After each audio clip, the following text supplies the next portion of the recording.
கலப்பால கொஞ்ச நேரம் அந்த பாம்பு நிற்கும் பொழுது அந்த பாம்பனுடைய தலை மற்றும் உடம்போட நிழல் தரையில படுது. அந்த நிழலை பார்த்த ஒரு தவளை அந்த நிழல்ல நின்று கொண்டிருக்கிறது.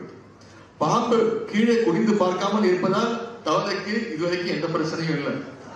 ஆனால் பாம்பு கீழே பார்த்துச்சுன்னா தவளையோட என்ன நிலைமை உங்களுக்கு தெரியும். அடுத்து இன்னொரு கலைஞர் சொல்றாரு. இரண்டாவது நிழல் பற்றி தமிழ் இலக்கியத்துல ஒரு பாடல் இருக்கின்றது. ஒரு தாய்மானும் குட்டி மானும் பாலைவனத்தில் நடந்து போயிட்டு இருக்குது. உச்சி வெயில் தாங்க முடியவில்லை, அதே மாதிரி வெயில். குட்டி மானால் நடக்க முடியவில்லை.